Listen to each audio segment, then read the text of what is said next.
This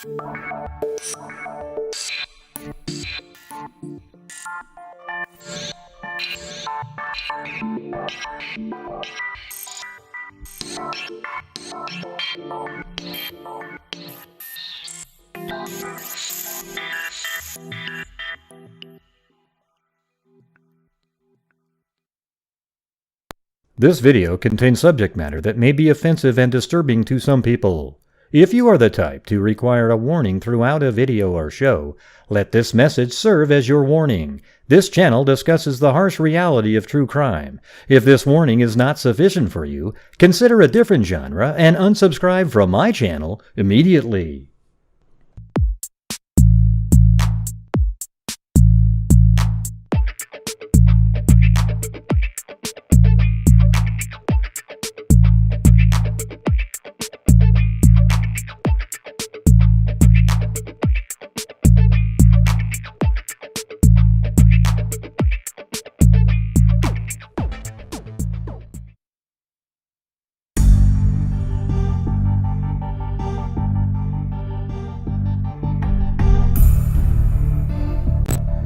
Yeah.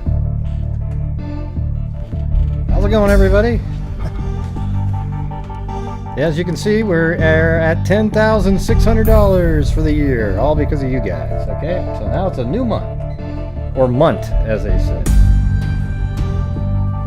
By the way, somebody did buy the Munt shirt. It's cool, because it looks like the all the serial killers are pretty big on it. Thank you, Barbara Smith again, and Megan Genetis.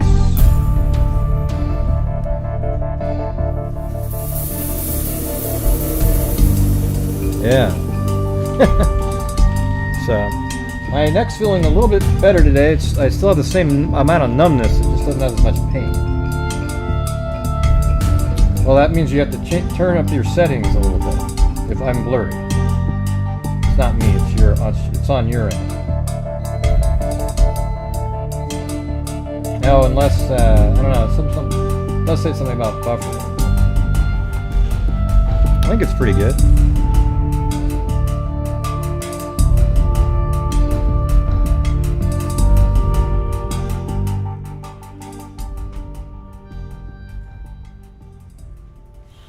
Yeah, so how's everybody doing tonight?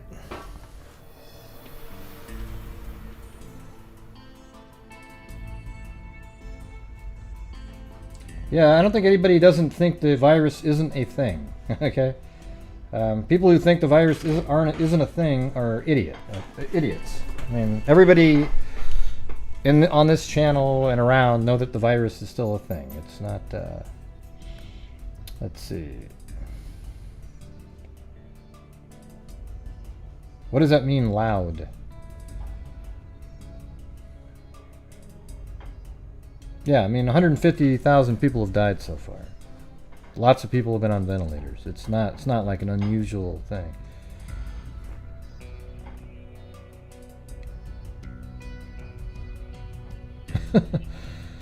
Yeah. What do you mean, what? I don't get it. Man, it's already starting off with some strange comments in the chat. I'm having a hard time making out what's going on, just immediately into it.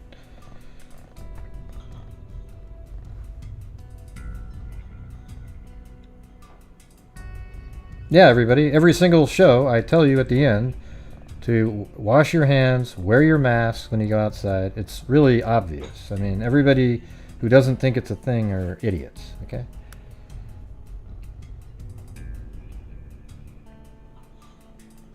Yeah, well, the people who think it are a hoax are idiots, okay?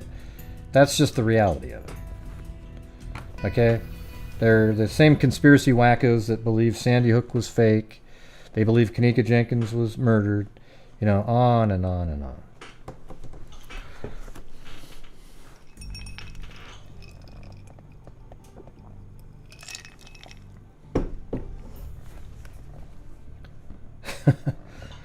Yeah. Anyways, I've been watching the Unsolved Mysteries on Netflix. And the very first one out of the gate was one that was just really interesting to me. I'm going to try to get a hold of the wife of Ray Rivera and see if she'll come on or be interviewed or something like that.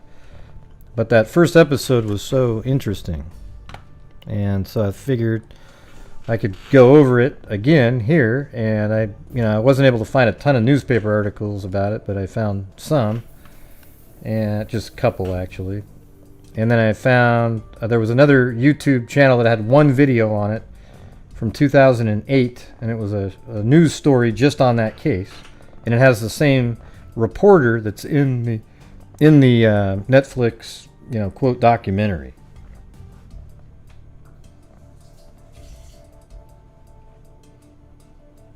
Yeah, well, this is the new Unsolved Mysteries. It's on Netflix.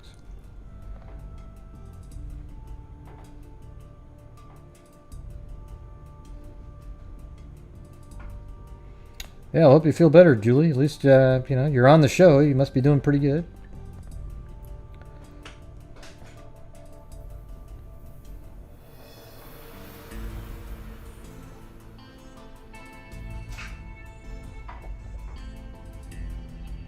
I don't even know what that means, Kim.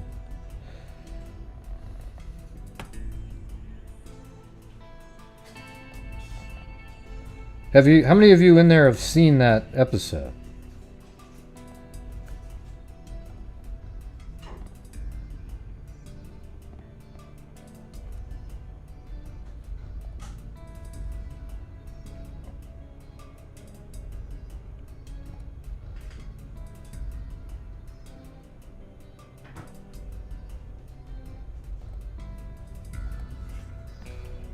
Yeah, so I just have some notes here that I took and then read. Yeah, okay. So basically, let me get a picture of the couple. Yes, this is the couple, Allison and Ray Rivera.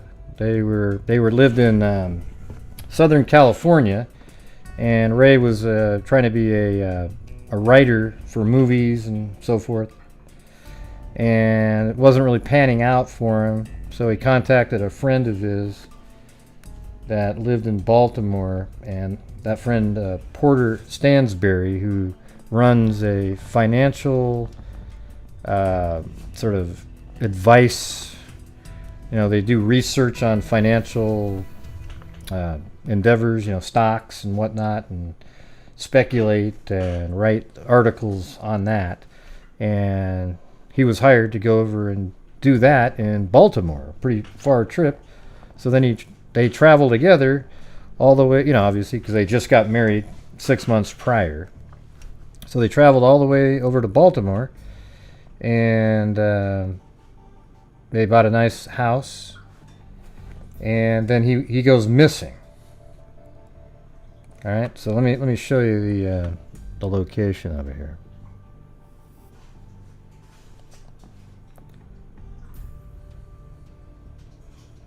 So this is where they lived, right here in this house. Almost seems like this house is, like has a focus on it for some reason.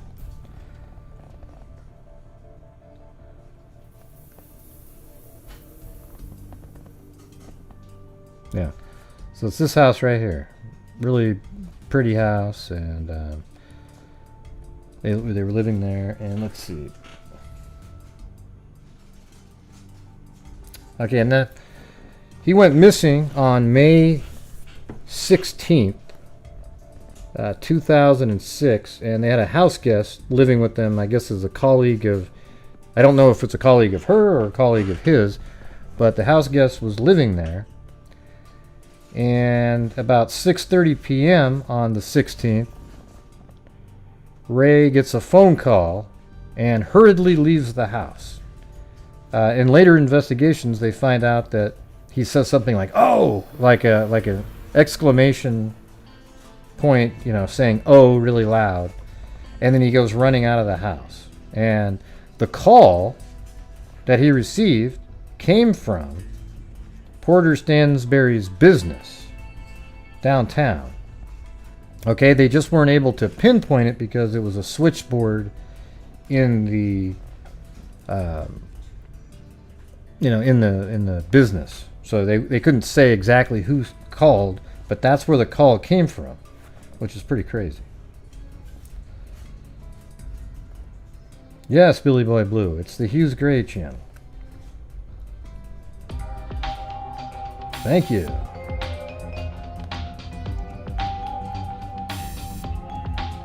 Okay, so he went running out of the house at about 6:30. And he seemed like he was... Is this the Hughes Gray channel? And he seemed like he was pretty excited. Like he took off, right? And then he went missing. Now the roommate, or the person living there named Claudia, told the wife that evening when the wife called in, she was on a business trip.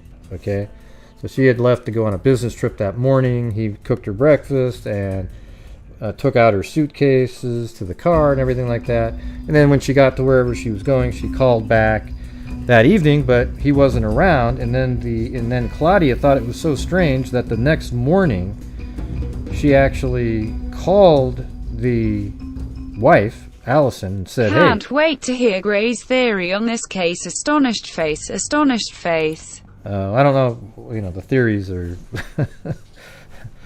Who knows on this one.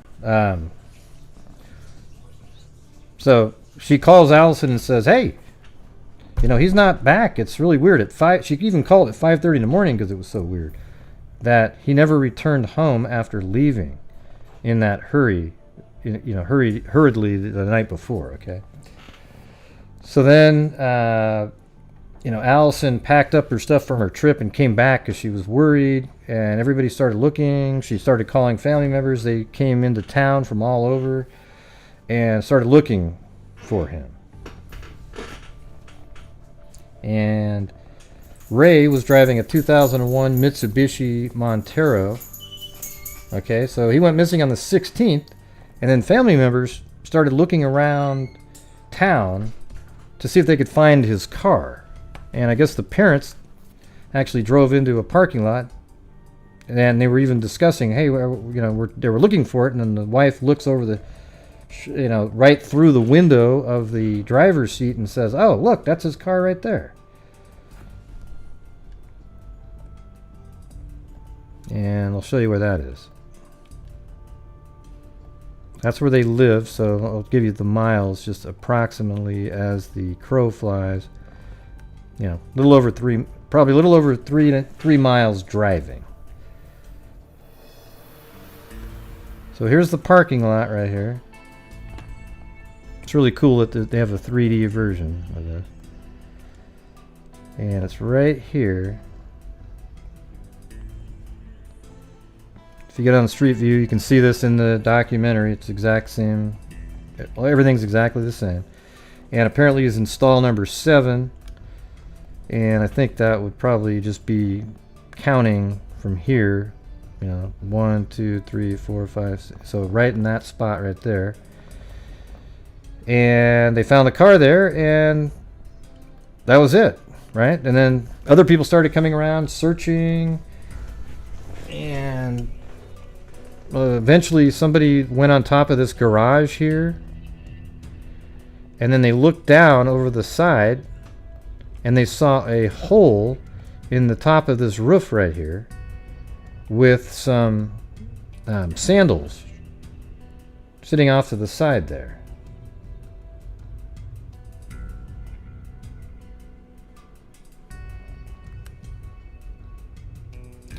Yeah, hey, Deception Indicated, we're just covering it right now, okay? Do you mind if I just get through it? All right, thanks.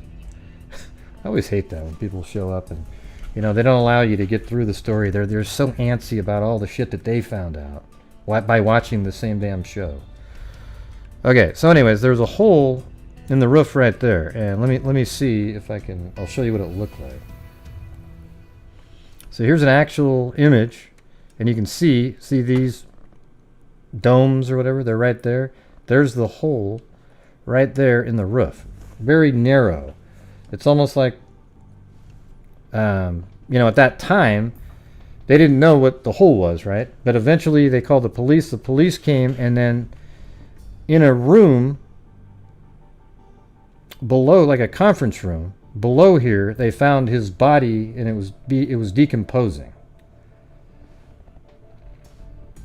So apparently he flew through this roof by jumping off the building, they thought. They actually literally said that the police believe that he committed suicide. Okay, there's the hole again. Some of the items found on the roof were, like, for example, here's a sandal from the documentary. It was scuffed on one side, one of the sandals, or flip-flops, and then the other flip-flop was broken. It had the strap pulled out here. Okay, now maybe that means he went through head first and then it got sort of ripped off and bounced out. One of the other things that's strange is that there was a cell phone. This phone right here. It was undamaged, had absolutely no damage at all, and it was sitting right there too. And they think, like, I mean, my God, the damage it did to his body, it was absolutely horrific. I mean, broke him into tons of pieces, but neither the phone nor his glasses were broken. There wasn't even a scratch on them. So one of the detectives thought it was a staged crime scene. I'm not sure how you could possibly stage that, though. I try to wonder about, like, what did you throw another object through the roof and then put his body down there to make it look like he... I mean, that's a lot of extra work. Okay? So, the part that's strange, though, about up here is, I mean, I can measure the distance. If I go like this, and then, let's say you jumped off of this roof. We'll just go like this. The length from here, oh, that's hard to measure. Let's see. It's not letting me click on that. I guess it's kind of letting me. It's like 36 feet from here to jump off. And then it's also from here. It's like 20 something feet from there. It's just it doesn't make a lot of sense. I mean, I know that if you jump and you have some momentum and let's say your arms are spread out or something, you could probably travel a little bit of a distance, but it's not really that far of a fall. So really the only way to have gotten there would have been to come on this ledge right here and jump, and it's still 20 something feet. And then, given the fact that the hole's so narrow, he would have had to have his body in a tight, like, diving, position where he's just boom right through the roof.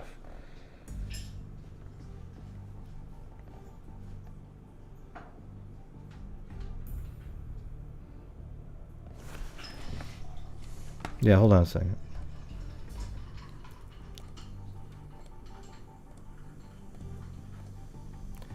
Okay, the bots should be working now if they weren't working before. Let's see. Okay, good for you, Janet. All right, awesome. Go watch those videos. It'll be great. I don't let you rewind, that's why.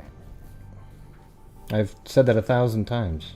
I don't make it so people can rewind, because when you're watching it, you're commenting about 10 minutes before. It throws everybody off. It's absolutely ridiculous. The best thing to do is just show up on time.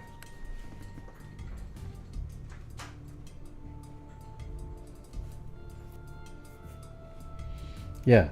So anyways, I don't know if you can throw, like a Nokia phone, if it would break or anything like that. Seems like it would break pretty easily if you just threw it off of a roof. Glasses, I could see not breaking because they're light and can kind of float down. Yeah, there's just so much weirdness here because it's almost like his body flew straight through. Then the phone, the glasses, and the what do you call those? Thongs or whatever. They stayed up there. Flip-flops.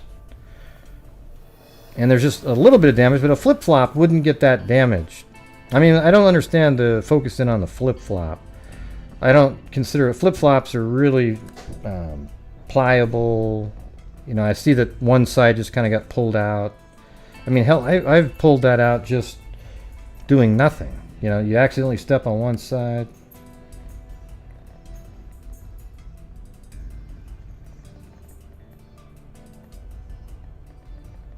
Yeah, well, I mean, I don't understand the question about why can't I rewind? You can't because I'm not letting you. I mean, so, you know, when you go to some channels, they let you rewind, and then what you're doing is you're watching 15 minutes before, and then you're saying, oh, wow, that's weird, and then everyone's like, what's weird? Okay, so I don't like doing that. We get enough confusion already when people show up and start talking about random shit that has nothing to do with what we're talking about, and then I try to read the comments, and then I don't know what you guys are talking about. So at least it avoids that aspect of it. Okay, so here's the thing. That phone call that came in to him to say, you know, whatever it was that he said, oh, wow, you know, that he got excited about. Well, this is where Stansbury Research is, right there. Look how close that is to that hotel right there. At least that's where it is now. Okay, and they said it's in the area, so I'm assuming it's been the same location.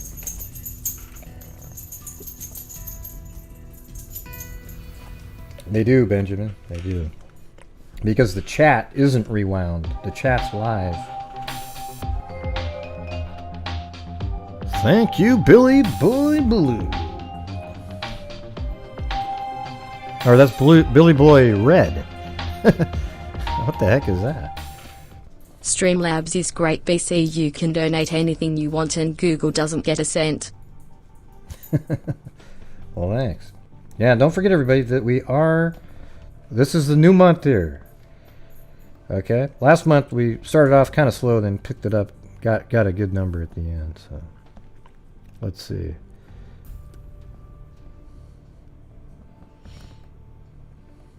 Yeah, so let me play you guys this clip that was from a news, obviously like a story told on a news channel. I think it was WBAL channel 11 in Baltimore back in the day. So here it is. And I put the link in the description to the video that somebody uploaded this video. He obviously didn't create the video. Members say he was deathly afraid of heights. So what led a 32-year-old Baltimore businessman to the rooftop of a Mount Vernon landmark? That's where the questions begin and the year-old mystery in the Let me turn this up a little bit. case of Ray Rivera. Did he jump? Was he pushed? Tonight, I-Team lead investigative reporter Jane Miller uncovers the bizarre evidence in this case that makes it among the most unusual the city's ever seen. And this is from 2008. Baltimore's stately old Belvedere Hotel building has seen a lot of things in its 100-year history. Perhaps none quite so strange as the mystery of 32-year-old Ray Rivera, an aspiring filmmaker, husband, and former editor. Thank you, Melissa. Yeah, so this is them again. A financial newsletter. He was last seen leaving his Northwood home early on the evening of May 16, 2006. His decomposed body was found a week later in a closed meeting room of the Belvedere. A hole in the meeting room roof and Rivera's injuries indicated he'd probably come off the top of the Belvedere, 14 stories up, and crashed through the lower roof. But how, when, and why? Right. How, when, and why?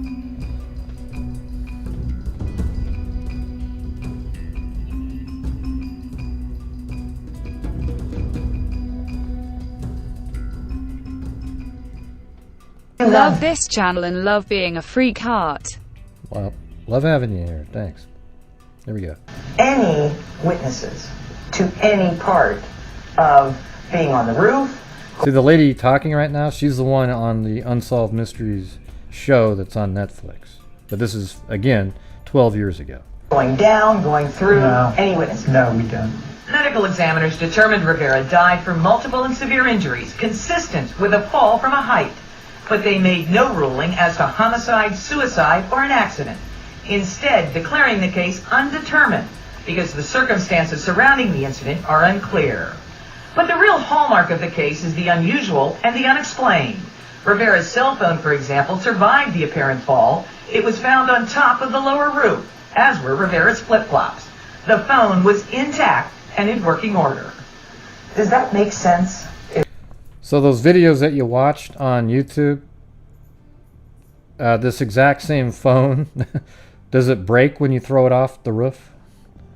I mean, here's the thing though, like let's say he's got it in his hand or it's in his pocket and his body hits and it just sort of squirts out of his pocket or something. Maybe it doesn't break.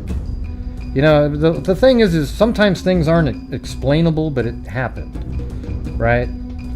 Like the glasses not being broken aren't really a big deal with me. Here's to a new man hugging face growing heart. Well, thanks, Kit Kat. It's possible. I just find it to be highly unlikely with that type of kinetic energy that's hitting that rooftop. Mel Blizzard is a former Baltimore County police commander who specializes. Yeah, like he just said, it's possible, just not likely. So the thing is, it's possible, right? So that's one of those crazy moments where it's like, oh crap, you know. Everybody wants an explanation for something, and sometimes there just isn't one. It's just worked out that way. Specialized in behavioral assessment. He reviewed some of the evidence in the case at our request. Yeah, well, they said that the injuries to his shin, the medical examiner has listed this as undetermined, even though the police say it was a suicide. Although the one detective that was removed from the case said he doesn't think it was a suicide. But the yeah. I definitely feel that there are a lot of unanswered questions. There are a lot of loops that need to be closed.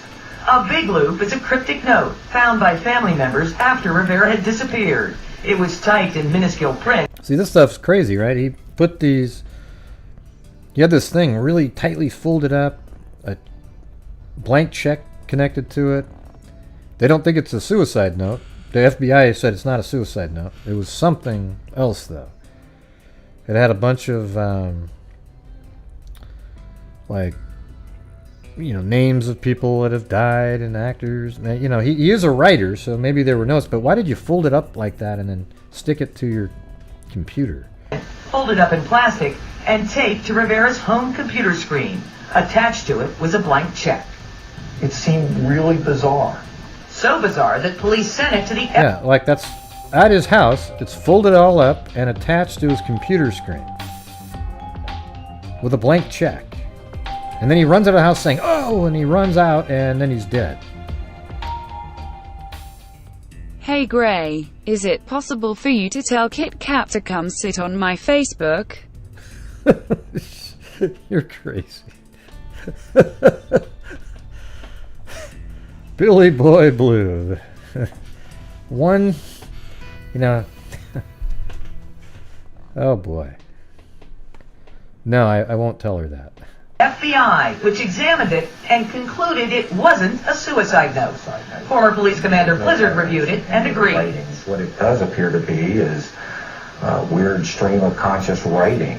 The other thing that I thought about, or could be, is if he's writing some type of code to someone about something, that's possible. The note is addressed to brothers and sisters. It refers to a well-played game. It names people who died, including actor Christopher Reeve and filmmaker Stanley Kubrick. It contains a long list of people Rivera knew and was related to, with a request to make them and himself 5 years younger. The note also introduces an element of the case that involves Rivera's apparent interest in the Freemasons. Uh-oh. Oh, here we go, everybody. The Freemasons and... Oh, God. The note begins and ends with phrases used in the Masonic order. I mean, apparently he was looking into them, though, which is real. He made a phone call that day, apparently. Rivera's family and friends say his fascination with the Freemasons centered on their reputation as an organization with secrets. In fact, we've learned on the very day he disappeared, he'd talked with a member of the Maryland Lodge to inquire about joining. On the weekend before his disappearance, he spent time reading The Builders, a study of masonry. But he's a writer, too, though, so you got to remember that he's a writer and he does research for different things he might be writing, so who knows. And one of his last acts on the day he disappeared was to go to a bookstore to buy the book Freemasons for Dummies. It could be totally unrelated. It sounds to me a person that is inquisitive, wants to know more about an organization. Why? I don't know. Based on what we've seen, is that his interest in the Masonic Order was not necessarily to do charitable work. Somehow it was linked to his interest in the movie industry and this theory that somehow there was some control being exerted by the Masonic Order. The Maryland Lodge member who spoke with Rivera told us there was nothing unusual about the conversation. He described it as typical of someone. Nothing unusual about it. I think every conversation you would have with a Freemason about what they do is probably a little unusual to everybody else except for you. Who wanted to learn about membership. Rivera's last full-time job was to edit a financial newsletter published by a division of Agora Publishing based in Mount Vernon. It was called the Rebound Report. Family and friends say Rivera had expressed some unhappiness about his work because some of the stocks he wrote about weren't rebounding. In the fall of 2005, Rivera left Agora full-time and began producing videos for the company under contract. A longtime friend, Porter Stansberry, brought Rivera to Agora. Stansberry runs one of Agora's newsletter divisions. Stansberry is mentioned several times in that bizarre note. See, this is the lady that's on the Netflix documentary. We called to speak with him. We heard from Agora's lawyer, who told us the company has asked its employees not to speak with us about this subject. Don't you think that's weird? See, the thing is he's his best friend. And that's where the last phone call to his phone came from. And then immediately after they find his body, all the employees are instructed not to speak about it. I mean, wouldn't you just want to help? Like, I don't get it. I don't get that part. It's crazy to me. The police investigation into Rivera's death leans to a theory of suicide. Have you been able to find any history of mental health issues? No, ma'am. Anything that would indicate kind of a leading up of despondency, depression, being distraught? No, but the circumstances, the evidence, the hard evidence that we have really point to this probably being a suicide. The last known person to see Rivera alive was a house guest in the Rivera home. She tells us he left the house in a hurry, as if he was late for an appointment. At the Belvedere, there's an extensive security camera system, but a technical problem prevented police from recovering the data from the cameras on the days in question. So whatever the cameras saw, how and when Rivera entered the building, was he alone or with someone else? Those two are questions without answers. For the 11 News... Was he alone or with someone else? Those two are questions without answers. For the 11 News I-Team, I'm Jane Miller. Yeah. Crazy, huh? In addition to the note that was found, Rivera's family says an unfinished document was left open on his computer. It was a writing about greed. So he was unfinished document on his computer about greed, but he had taped to the document that was a letter and a blank check. I don't know. It's pretty weird. But then he gets a phone call from his best friend's company, which is right here, hurries out of the house and says something like, "Oh," as he ran out. And then he ends up dead, apparently either falling off or being pushed off or jumping off on his own, down right in that exact spot where that pin is. So it would kind of make sense if you were here and you could run, but a lot of people are having a hard time making out the physics of him being where he was. Because here it's really kind of this narrow ledge to be on. And to be able to get 20-something feet out and then maintain that perpendicular angle where you go straight through the roof seems kind of difficult. And the thing is, from here, I wonder if he'd generate enough momentum from this ledge, because that's only 1, 2, 3, 4. I don't think he'd hit terminal velocity at that point. And then, how, from up here, there's no way. That's like a 36 feet out. Even if you ran and jumped, as soon as, you know, the forward momentum stopped, you would go straight down and you wouldn't continually keep going out. The world record long jump is 29 feet. Okay? So it's like, as soon as you, there's a certain point where you just start falling straight down. You don't continue to have the momentum. I don't think he was thrown out of the helicopter.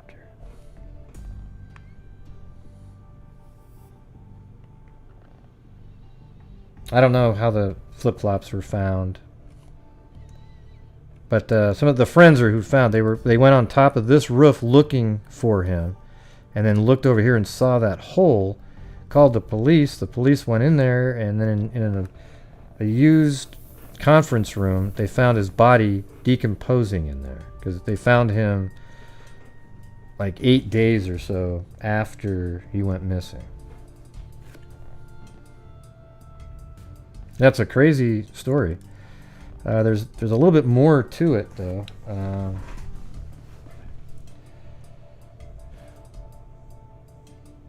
Let me see where that is. Okay, so the Monday, the 15th. So the 16th is Tuesday when he went missing. Allison says that on Monday at 1 a.m. in the morning on the 15th, their alarm system went off at their house at 1 a.m. and Ray came running down the stairs with a baseball bat and was very scared looking, and he's somebody that apparently never gets scared. Okay, then on the next day, the same night that he went missing, later in the evening, their alarm went off again after he went missing. And apparently looked like there was this window that was a little bit of a jar, like somebody tried to get in there. That's what she's claiming. The police said the first time was a squirrel. I'm not sure what they said the second time.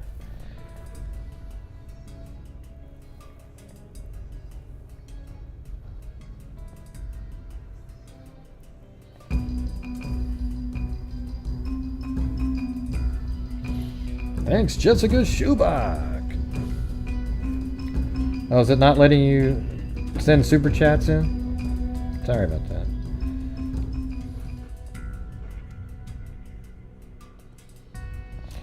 Right, I mean, you could say maybe you never went to the roof, but isn't that sort of like, now you're saying that they threw another item off the roof, then placed him there, took away the other item, put his sandals and so forth on the roof. I don't know. That seems like a lot of extra work. And the security camera on the roof wasn't working.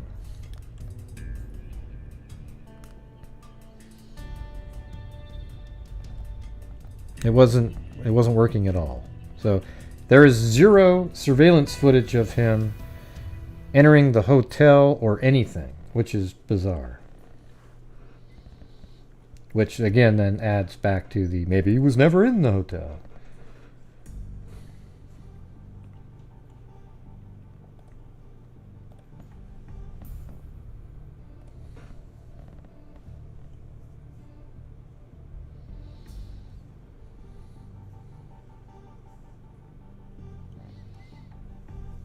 Yeah, well, I mean, you know, a security camera on a roof, people probably don't maintain it very often.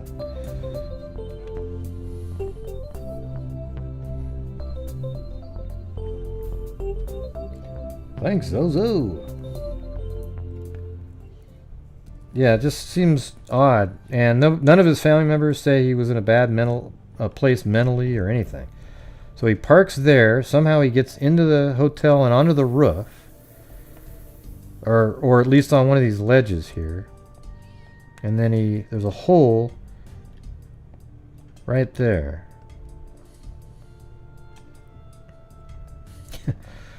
Yeah. What's funny is I thought of the helicopter thing myself, but I didn't say it out loud.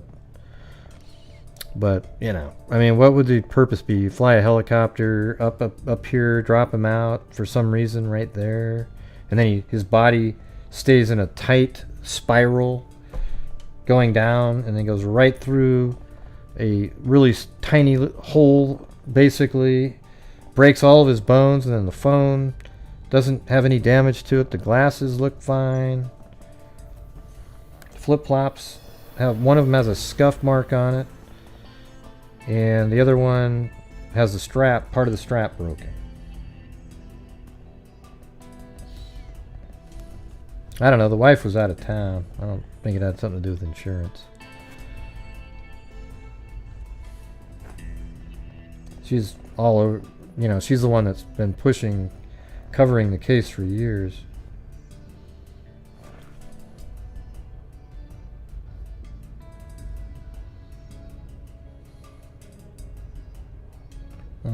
Good for him.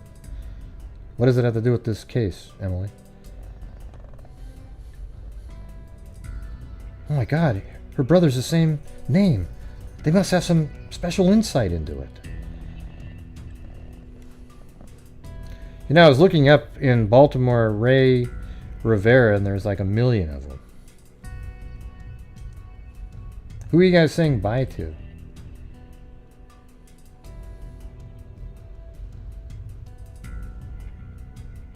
Yeah, they mention on, go watch the documentary, they talk about part of the autopsy where the shins weren't broken consistent with the fall.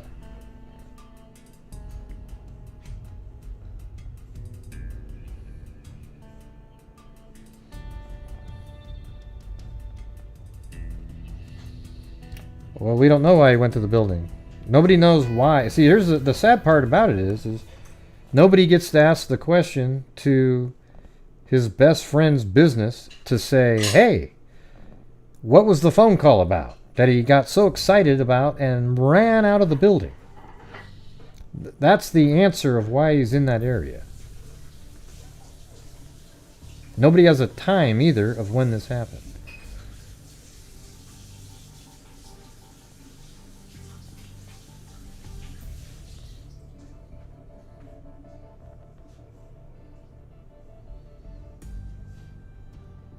I don't think that he rushed out to go to a meeting. That doesn't make any sense.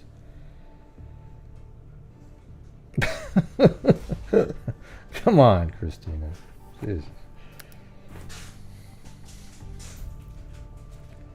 That's not where the meeting would be. He got called from the...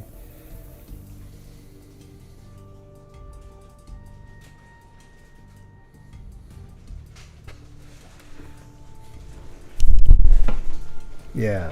It's pretty cool how Google Earth, though, has a nice model of it. So you can definitely see how it's all laid out. Everything's right here. Car there. This is where he worked. And this is where the hole in the roof is. And then they found him, I guess, I don't know how they got in there, but obviously there's a conference room that you can get to. Looks like it's probably part of the hotel.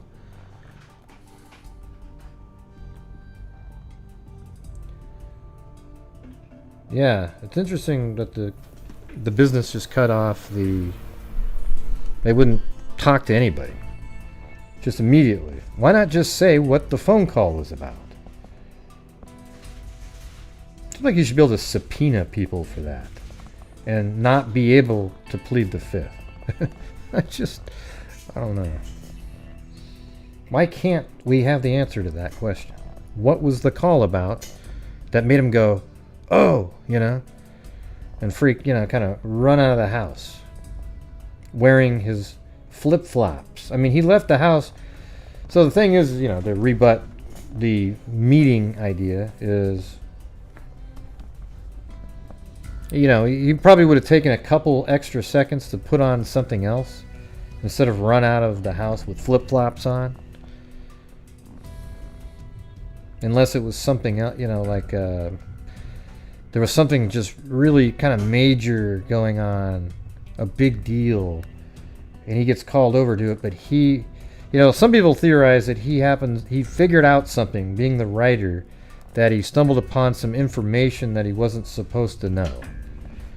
I mean, that actually, if you believe that he died nefariously, that probably has the most likely chance of being accurate.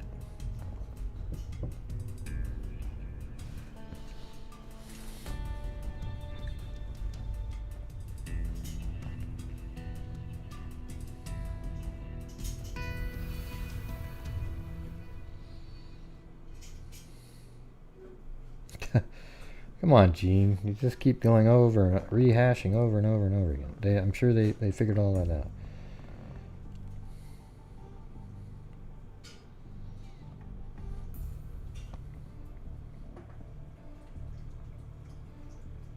Yeah, I mean, one of the things I was wondering about was when the body went through, you'd think you'd see some blood and stuff at the top, but you know, we're not getting a clear image of it. We don't know, you know, we weren't there to get right in there and see it. You know, you got so much momentum, it probably busted through there, everything broke, and all the blood and everything ended up in the room that it was, that he flew into. It's a little bit weird though that he had so much momentum like a spear that he pierced the roof. Thank you, Vicky Ballard.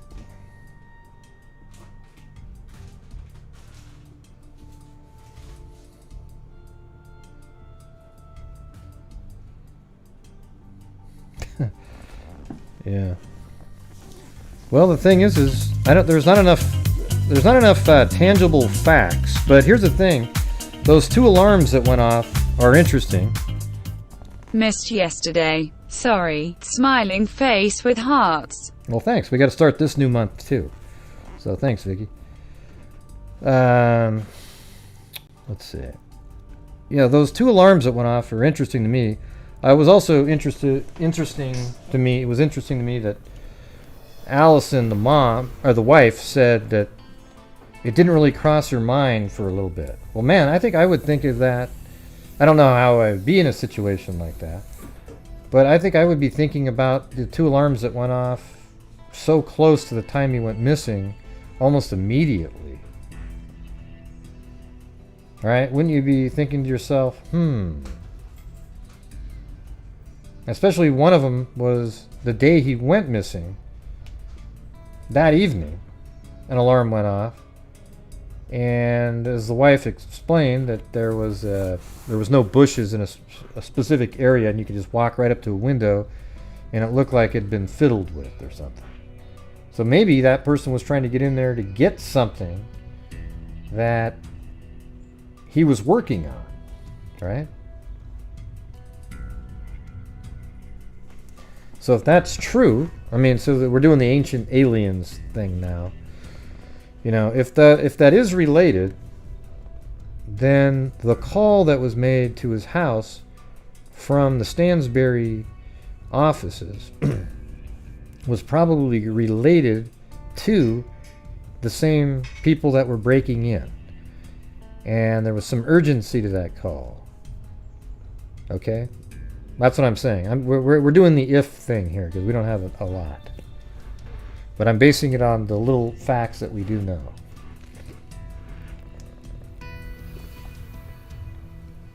Don't you guys think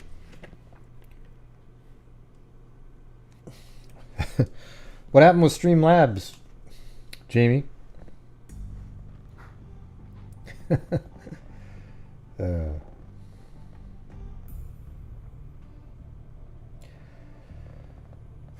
Do you guys think that the alarms going off are related to the phone call? Like, doesn't it seem weird? A phone call comes in that sounds urgent, taking him away from the house, and then then the alarms go off when he's gone.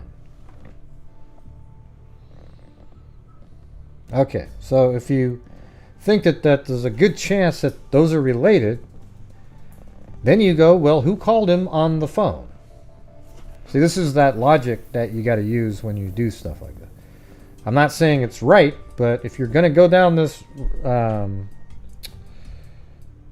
road based on that information, then you go, the next thing you would say was, who made the phone call? Well, the Stansbury offices made the call to get him away from the house, freeing up whoever may have tried to get in there when the alarm was set off. See?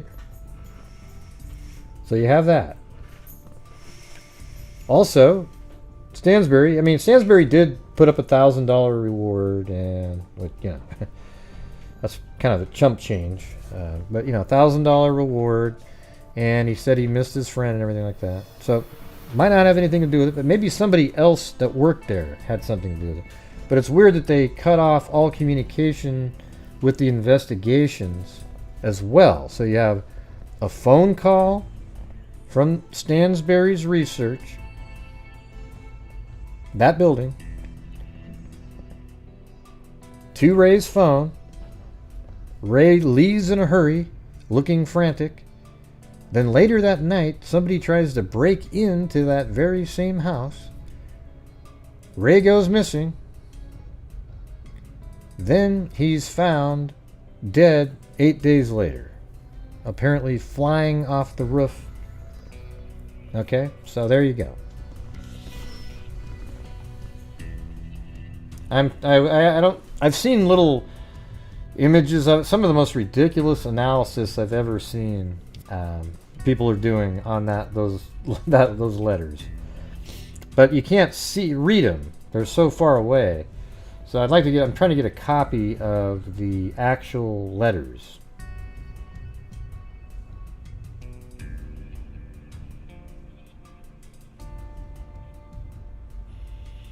Yeah, you know, he brings his buddy in there to write letters. Apparently, according to the documentary, he was brought there to do some sort of cleanup work where they had sort of a bad reputation, and Ray was going to start writing and give him a better reputation.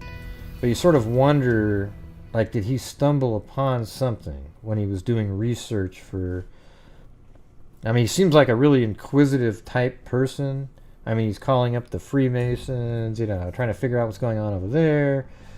And so you could see him maybe sticking his nose into an area he shouldn't be, perhaps. And then somebody found out about it. And then that started the ball rolling on what ended up happening. They could have even said, hey, I need to talk to you right now. Meet me over at the Belvedere Hotel. You know, and it's right near where it's a convenient trip from whoever called him at Stansbury, but you wouldn't want it to happen at Stansbury because, you know, it leads them right there. So you meet him at the hotel, and maybe they meet somewhere, and I don't know what happens. You know, maybe a specific room even that's up high, and, you know, shit. Who the hell knows? I'm just going through how my mind's working right now. Hopefully it made some sense. I just don't, you know, that was all speculation, that last part right there. The part that we do know is that a phone call came in from here to his house over here. He hurried out of the house, parked his car apparently in lot number 7 here. Then 6 days later, they found a hole in the roof here. Then they found his body inside there.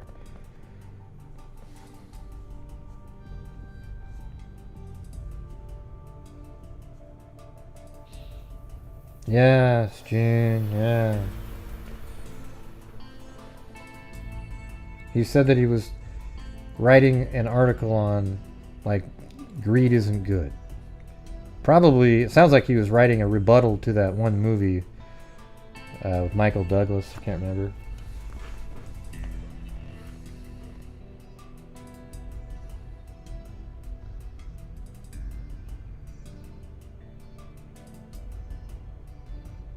What's TikTok?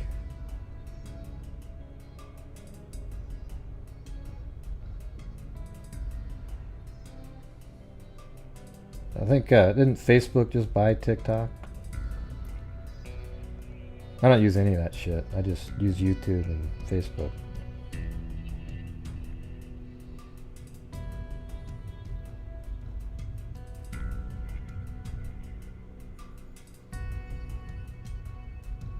Yeah, I know it's a social media app. What do you do with it? Jesus.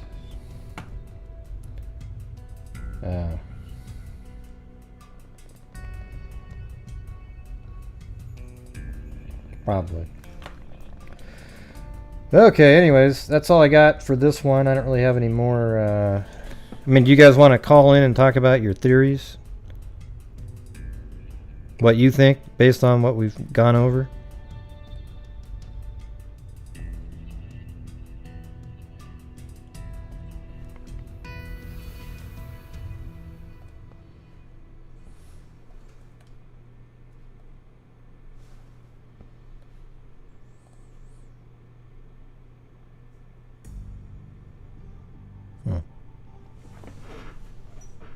Oh, there you go.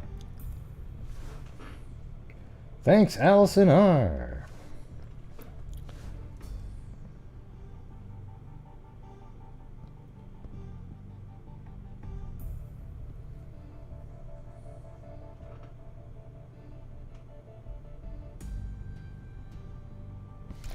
Yeah, it doesn't make a lot of sense, the distance. If he was found flat, if he hit the roof flat, I could see it, because he would jump and just creating sort of like spreading your arms out, you can get a little bit of a, you know, like skydivers, right? They put their arms out and they fly in a different direction. So you would go somewhere, but he went straight in like a bullet.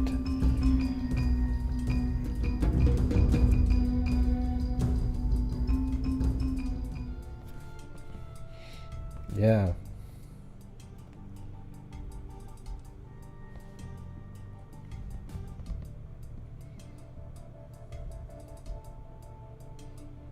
I don't think so, Rebecca. I think what they would have found out was if they'd were able to interview the people at Stansbury. That's how they would have figured it out. At least they would know what happened. See, here's a possibility. Maybe somehow he did kill himself, and that is a possible angle. Who knows, right? So maybe it was something that they said to him, and they don't want to be liable for, you know, having a, you know, creating somebody to kill Interesting themselves. case to pick. A situation. Yeah, well, it was on a Netflix Unsolved Mysteries, Nan, so I figured we could go over it ourselves here, because I thought it was sort of like right up our alley, especially with all the different locations and Google Earth and that kind of thing.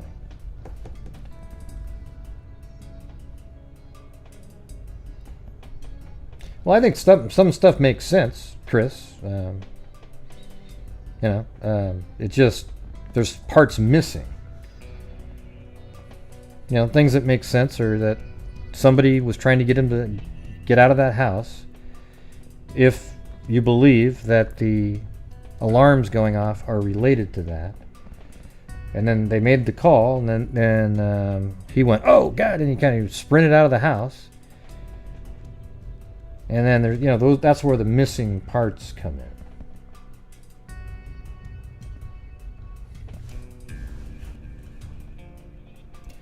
Yeah, I think so too. I might look at other Unsolved Mystery episodes that are kind of up our alley too.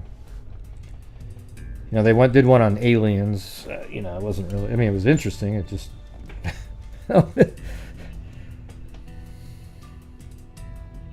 or abductees, I guess.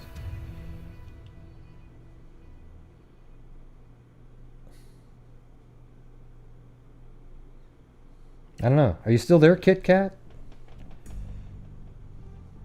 Oh, she's right there. Yeah, you don't have to call in. If it's not interesting to you, it's not interesting.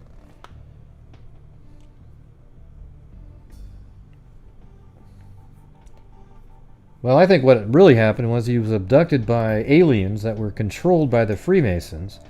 As they were beaming him up out of the parking lot in their tractor beam, they lost power for a moment, and he ended up falling through the roof of the garage. I know, it's just a theory, but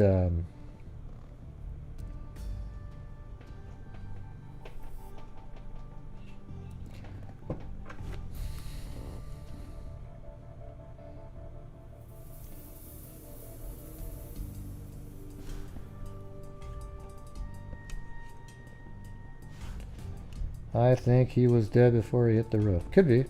But how did he stay in such a tight spiral? How'd that happen?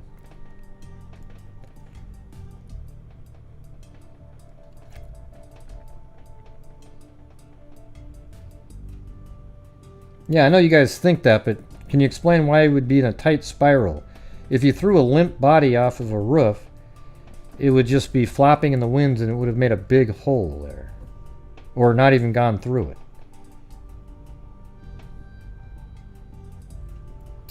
Yeah, come on, you guys, think through that a little bit.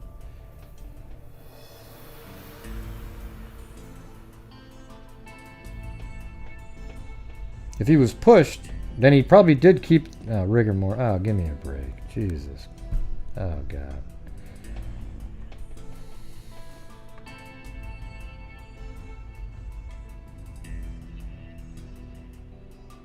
Yeah, no, we said that. The call came from his work. They weren't able to determine which one specifically.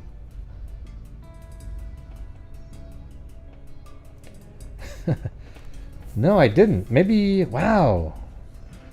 Great idea, Cairo. Great idea. There's always an Anadarko outlet in most of these major cities, okay?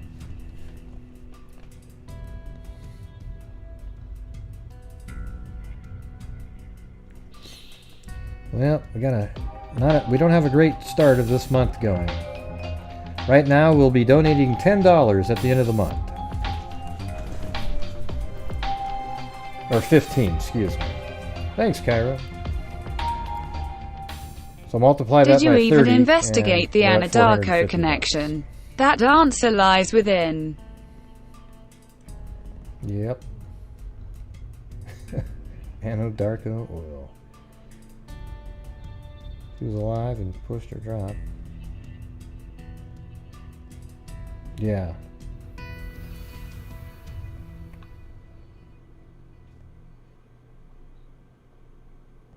Yeah, they said something about his shins not making sense based on what happened. Yeah. Thanks, Rachel, Smarter Outdoor Solutions, and Zozo.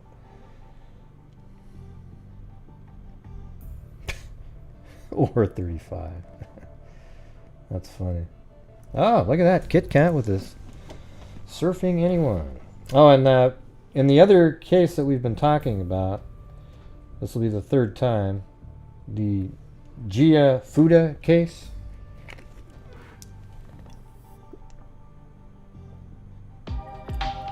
Yeah, we know that the glasses in the phone were not broken. Yeah, we said that.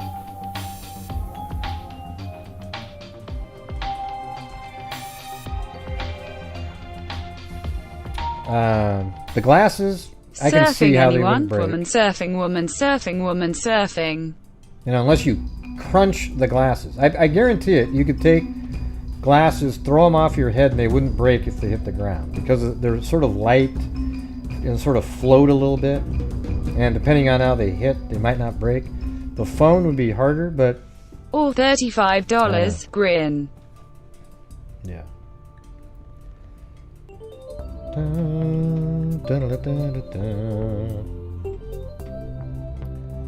Why would you dump a body at a hotel? Well, maybe they were trying to make it look like he killed himself, Janet. Because that's exactly what the police believed. If you're in the middle of the woods, you know, it'd be hard to... You'd have to leave a gun and do all this different stuff. This one, it looks like, oh, he just jumped out the roof. And I guess it's possible, yeah. You know, at this point it is possible. He just jumped off the roof. I mean, physics-wise, it seems a little strange. Oh, well, thanks, Billy Boy Blue.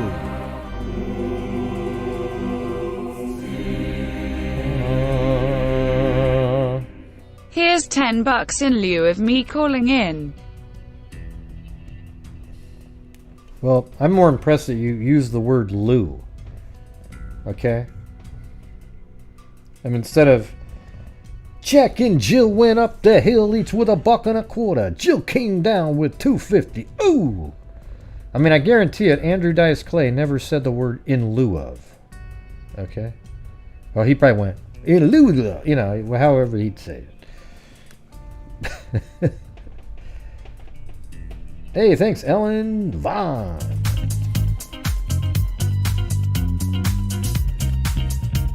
Oh yeah, isn't it like a condos now or something like that? I mean, it still has the same structure though.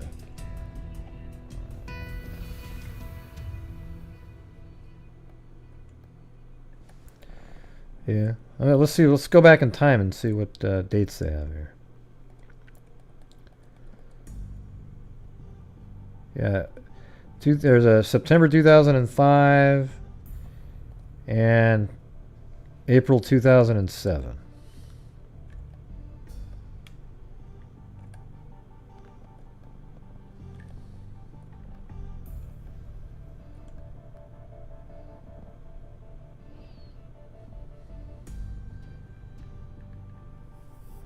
Wait, I'm kind of in the wrong spot here.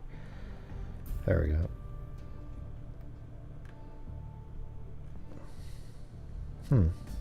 It looks like they put something there.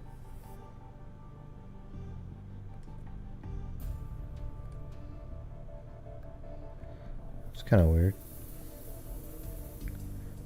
20. Let me turn off this 3D building shit for a second. There we go.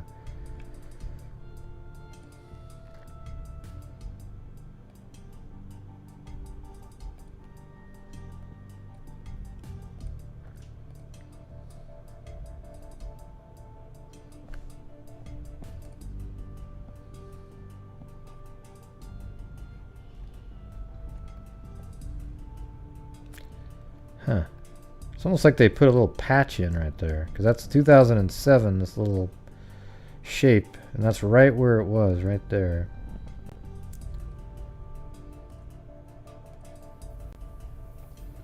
That was almost like they were doing construction or something. You know, I don't know what that is right there, but it looks like that's right where the hole was over that little area. So...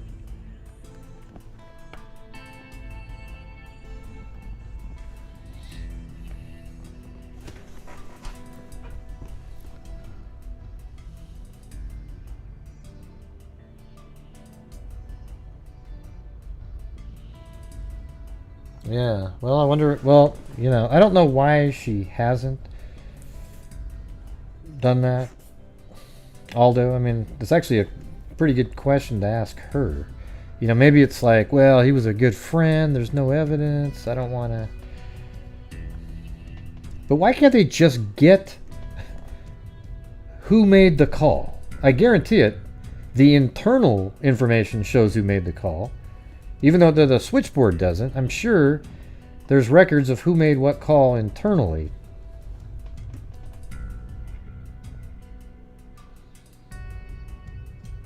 I don't think that was weird at all. It's not weird at all, Sammy. Because the car was parked right here, and they just thought, well, let's just look around, and they went in here and went up to the roof, happened to look over and saw a hole there. It's right next to where the car was parked. So... I mean, I think that's just people looking around, you know. Maybe they thought, well, let's check inside the parking garage, and they went, checked every single floor, looked in all the different locations, and then went up to the roof.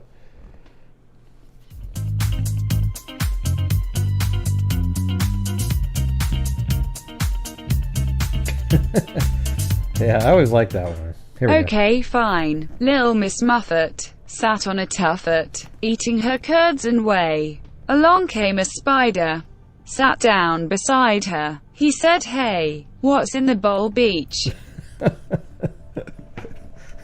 Yeah, that's right. That's another Andrew Dice Clay. Little Miss Muffet sat on a tuffet, eating her curds and whey. Along came a spider, sat down beside her. He said, hey, what's in the bowl? Yeah, I won't say the word because I don't want to get in trouble. Yeah. That's a good one. Yeah.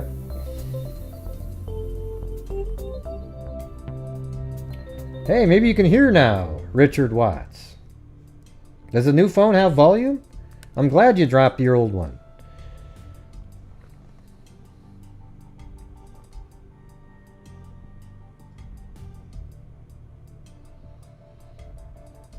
Oh, I don't know. I don't do like that kind of stuff, Rachel. I just do stuff where people call in and talk about their personal paranormal stories. I don't do the ghost hunting stuff. It's not like a channel for I don't know. It's just different.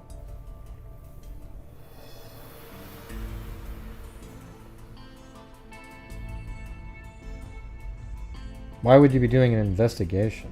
Is that what you do with your smarter outdoor solutions?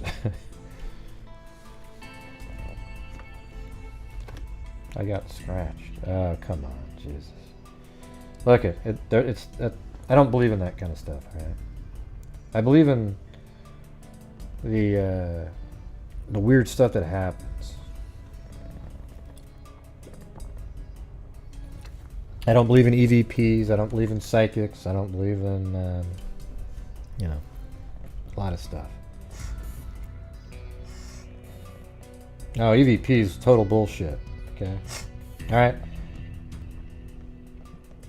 Yeah, let's see if I can do an EVP here. Let's see if I can how this works. Hello, hello. A second. Testing. Testing. 1 wow. Hey, testing 1, 2, 3. Testing 1, 2, 3. Oh my God, you hear that? What else?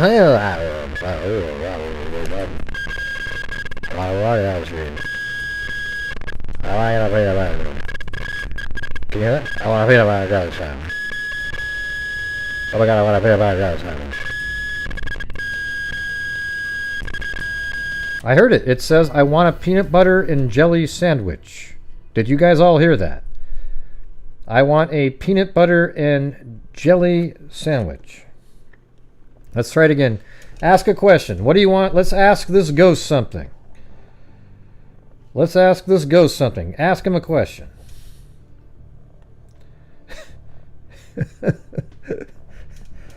Somebody, ask the ghost a damn question.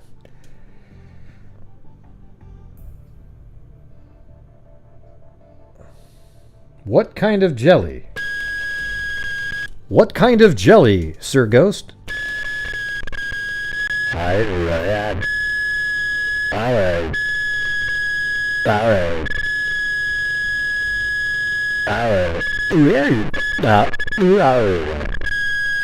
Oh, it said strawberry, and I also like grape.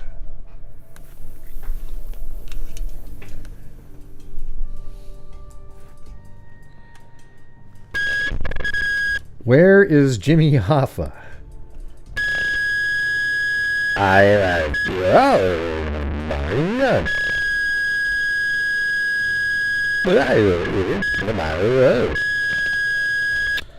Apparently in the bottom of the ocean. Did you hear that? I heard it.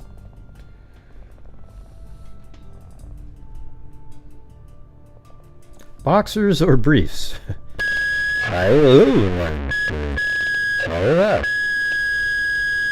He said, I'm too old to have used boxers or briefs. I don't wear anything.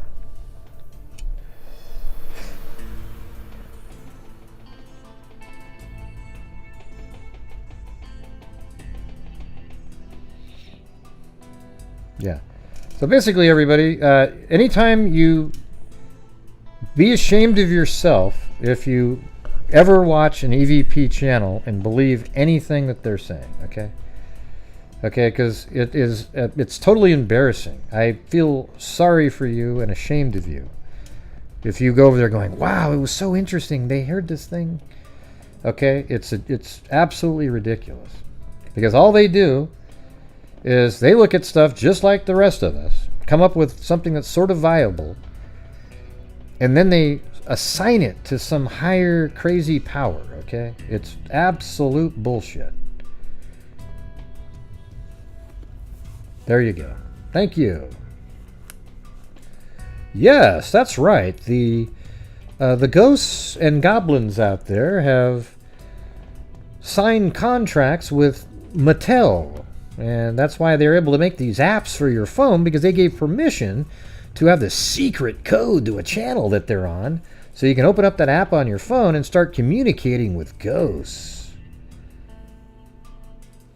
Well, that's not really how it works, Gray. I mean, what happens? You have to do fine-tuning, and it's...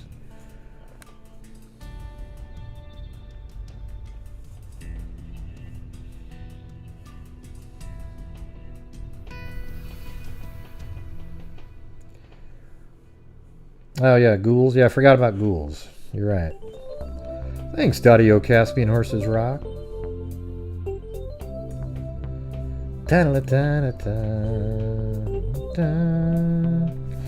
Alright, well, I guess nobody wanted to call in about that last one, so. Alright, so here, let's do the Gia. I think this is it. There it is. Or probably Gia Fuda, right? The search continues, but it doesn't continue. That was the old one. This is what I was looking for right here. Gia Fuda has been found.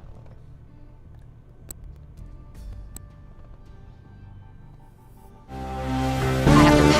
lower my After the ad, of course. Oh, whoa, whoa, whoa, whoa, whoa. Thanks, Mysterious Monkey. Dedicating this to the Commando Ghost. Hey, what do you have? He says, thank you very much.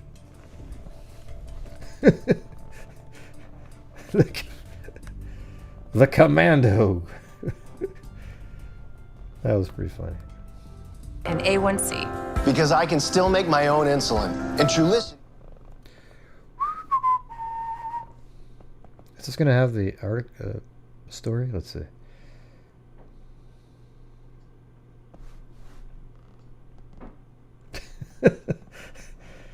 Isn't for people with type 1 diabetes Mysterious or diabetic monkey. I just communicated with the Uber ghost. You or your family have medullary thyroid cancer or have multiple endocrine neoplasia syndrome type 2. Stop Trulicity and call your doctor right away. I'm if you feeling have a little allergic bit less reaction, pain, a and lump I or feel like my swelling in your humor's neck, coming back severe out stomach tonight. pain, changes in vision, or diabetic retinopathy. Serious side effects may include pancreatitis. Taking Trulicity with sulfonylurea or insulin raises low blood sugar risk. Now, Side effects but here's the include thing: if you nausea, believe in diarrhea, ghosts vomiting, and belly those kind of pain, things, and it's not as decreased bad as appetite, which lead to believing in dehydration and EVP may worsen readings. kidney problems. Okay, We're committed to I helping don't ensure think of you as a Trulicity is weirdo if you available believe and in affordable. ghosts, Learn more at Trulicity.com. poltergeists, that kind of thing. Okay, it's the EVP readings and psychics, bullshit like that. You know, the ones that try to trick people into getting some money.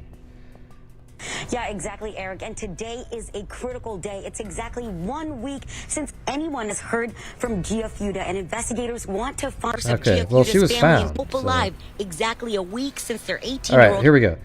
The sheriff's office says Fuda was found. Oh, here we go. We got this one here. Deep in the woods, conscious and talking. Now, let me ask you guys something. Aren't we coming up with some really weird stories lately?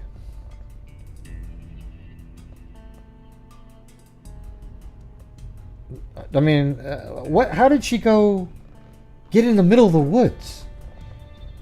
Your car runs out of gas. You're on a road, and then you end up deep in the woods somewhere. It seems like you did it on purpose. I'm sorry, but it's just you stand out at the road and somebody, you know, and you turned off your phone for God's sakes. Thanks, Richard Watts and Ellen Vaughn. Now let's listen to this guy right here. At Leaf Filter, we're on a never-ending journey to end gutter cleaning forever. We Can you guys put you'll more never have to commercials? clean I need those more nasty gutters commercials. again. Thank you. Everybody, go to getleaffilter.com and save 15%. Okay, you're good? Okay. Oh, good. This Ryan is Abbott, 14 Sergeant minutes. with So the here King we County go. Sheriff's Office. Can you guys hear it? First of all, again, thanks for It's coming only out coming here. out of the left side. So Gia Don't Fuda has complain. been missing, or had been missing. Today was actually the 9th day. And we are absolutely thrilled to know that Search and Rescue located her alive. Thank you, guys. She's in stable condition. Now we're doing good. She We're is almost at a her normal parents, night level. being Thank you. transported to a local hospital. When this started on Friday was kind of the last day that anybody had seen her.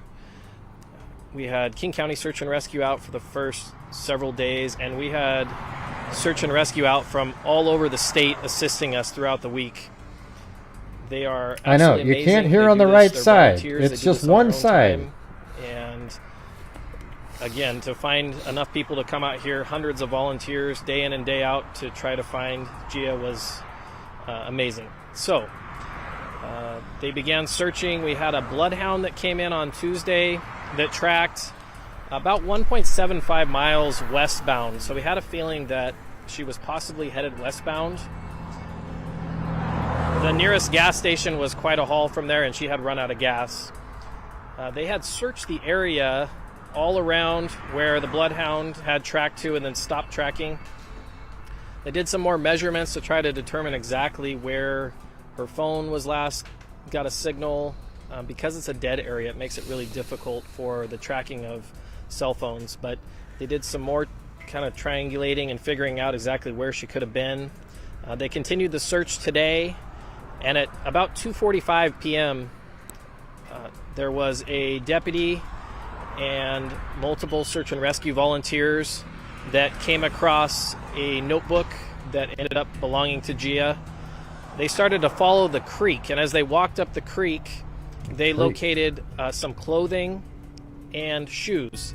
And a little bit further up the same creek, we're talking about 2 miles up a very steep ravine embankment, and she was towards the top of this. They found her. She was alert, she was conscious, and they immediately gave her medical support there, medical aid, and then they were able to call an aid car and get her out of the general area. The medics were on scene as well, and they treated her and transported her to a local hospital. There. That looks like a ravine. I bet that's the she's in spot. stable condition. This is I'm gonna move remarkable ending. I had said 8 days, but like I said, it's actually 9 days. This is the 9th day today. Okay. And for our Sir, can you tell us why she might have thought of leaving? Ed Christian to be able to find enough volunteers every day to come out here was a feat in itself. We are thrilled for the family. They have been out with us here. They have been trying to help us search. They've been a great support. And from my understanding, the parents, of course, were absolutely thrilled when they found out that Gia was alive and we had located her. So again, we're very thankful for all the volunteers that came out and spent time with us. A lot of hours went into searching for her, and we're very thankful that she was found. It shows that miracles do happen and don't ever quit, and that's what we were doing. They just continued to search and thankfully found her. Any questions about it? This just doesn't make any sense to me. What's going on? Yeah, we're still trying to determine that. She didn't have any food with her when we found her, so she didn't have any food with her.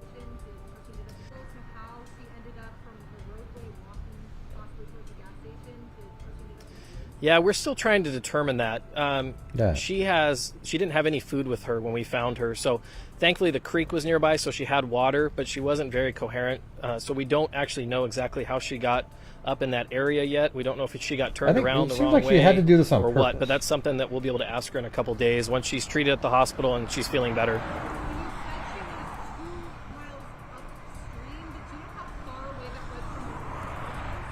From the what I'm. Well, it sounds like she was really out of it, but she was able to drink water. Sorry? Oh, where her car was?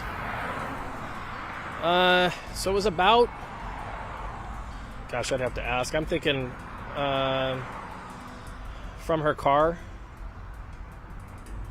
Yeah, I'll have to look into it and see. I know that the bloodhound track was 1.75 miles, and then I don't know from there how far up she was. It was probably a couple more miles, so 3 to 4 miles or so. It was a really large search area. They had a ton of area to cover, and again, without any cell coverage to try to check her phone and see where she was at, it made it very difficult. The brush is very thick out here as well, so we can't bring helicopters in to really see very easily. Hey, Rachel, Smarter Outdoor Solutions. What would you have suggested for her to do on this one? This is the craziest. I mean, I don't get this stuff. I'm totally confused again. I'm rewinding it here. I don't know from there how far up she was. It was probably a couple more miles, so 3 to 4 miles or so. It was a really large search area. They had a ton of area to cover, and again, without any cell coverage to try to check her phone and see where she was at, it made it very difficult. The brush is very thick out here as well, so we can't bring helicopters in to really see very easily, which is why a lot of these searches had to be on foot. So we had a lot of trackers that came in and were able to find her that way. indication of what she may have eaten out in the woods to survive? We're not sure if she was able to eat some berries out there or not. We know that there are some huckleberries and stuff up there, but I don't know if we've determined if she was able to eat any of it. The only thing we know for sure is she had plenty of water with the creek there. But I think once we were able to talk to her and try to find out more, we'll have some more information on that. Yeah, we haven't been able to really talk to her except know that she's okay. One of the search and rescue volunteers was a doctor, so he was able to help out, treat her right away. And then we were able to get the paramedics on scene as well that were able to help her. And just to clarify, you said the first item you found from her was a sweatshirt? Or? A notebook, and then we ended up finding some clothing also. Yeah, it doesn't quite hurt as much, Jamie. I don't know if we've looked through that yet. I'm still wearing my neck thing because it's achy, but it's not as sharp. I guess Rachel left. She didn't like my comment. No, it does on not EVP appear readings. that was involved at all, at least at this point. And I don't think there was anything so far we've determined that would cause us to believe that. Tell her story. Okay?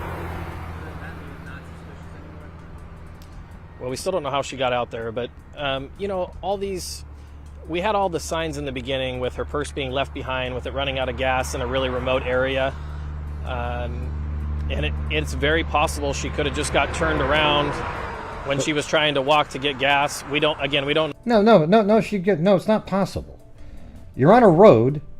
Anybody knows walking through the woods into a mountain isn't the road. Nobody's that stupid. You run out of gas.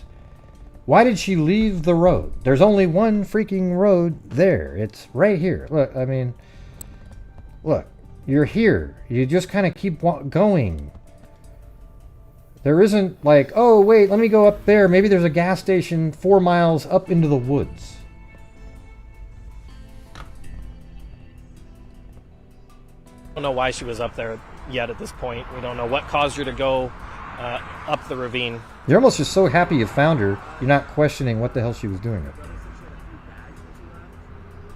I mean, I understand that, but she's alive. That's all that really matters. But at the same time, what the hell was she doing? We found some of the bags in the car. Yes, they were still in there.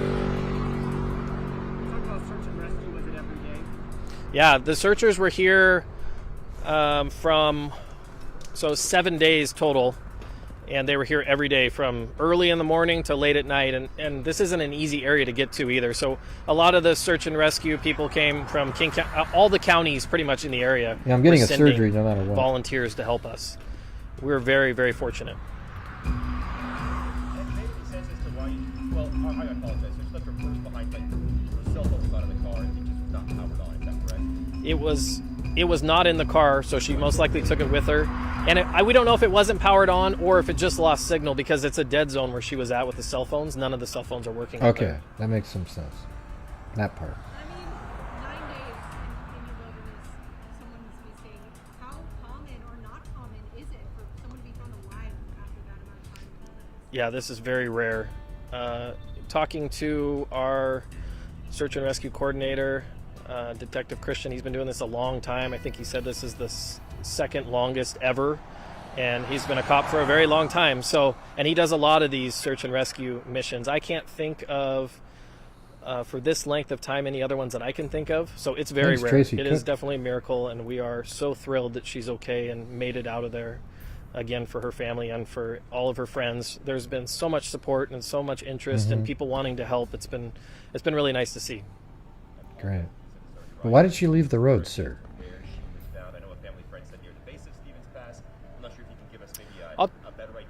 I'll try to get a picture of the map of exactly where she was at. I know that it was, I'm trying to think exactly, kind of southwest, but several miles. I'll have to get a map, and I can give you guys a picture, or at least kind of show you on the map where she was located beforehand. You know, search and rescue teams have any photos that they took of bringing her out? I asked that question. They were so busy they didn't have time to take any at the moment. At least not that I found yet, but I'm still kind of asking around to check.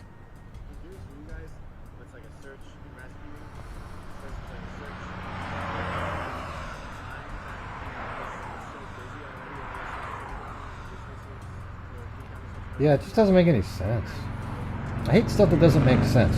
I know there's a lot of dumb people out there, though, so Maybe she thought there was a gas We didn't station have 4 many miles more up into the days middle of left. the We were woods definitely looking next to the at cougar den. maybe 1 or 2 more days. And it's not that we didn't want to keep looking, it's that we don't have volunteers to keep helping. I mean, they helped for a long time and gave up so many hours of their time to help look for Gia.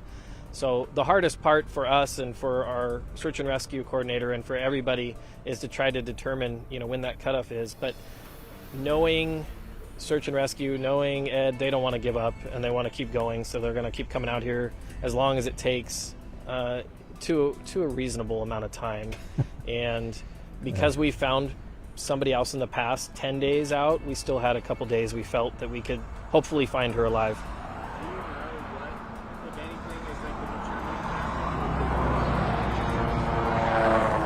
No, but we can check and ask Ed, and I can find out for you. Yeah, I'm not sure when it actually turns into that, or if we'll find out. We can ask the search and rescue coordinator.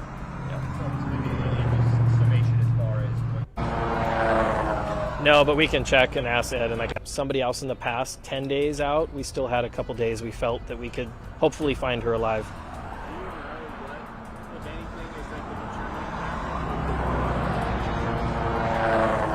No, but we can check and ask Ed, and I can find out for you. Yeah, I'm not sure when it actually turns into that, or if we'll find out. We can ask the search and rescue coordinator. Summation as far as what you said. At this point, it appears as though that car ran out of gas, and she went off, and then somehow ended up in the woods. Yeah, it almost appeared that she was walking down the hill, like she was going to go towards the nearest gas station, which was probably 10 miles from where she was at. I don't think she had any idea how far away it is. Now, why she went into the woods at the location she did, and we only have an approximate this time. We don't even know for sure, but because the bloodhound tracked to that general area and then stopped, it's probably a good guesstimate that she went in at that point, but we don't know why yet. And that'll be something for us to ask her once she's feeling better and is able to speak.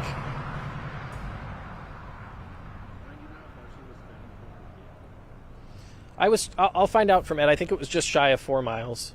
But a lot of it was way up a hill. It was a pretty steep incline she went up.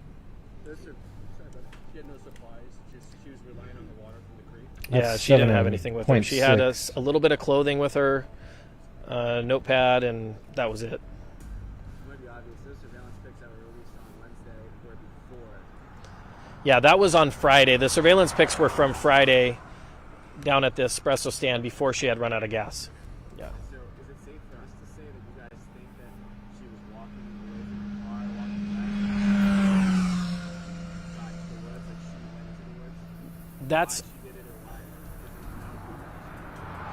why? Yeah, that's what we're thinking at this point. It seems to make sense with the way that the dogs were tracking, but I don't know if we'll ever know for sure. I think once we're able to talk to her, she'll be able to tell us a little bit more. Sounds like the dogs worked pretty good on this one. In a situation, they're by themselves in a car, they run out of gas.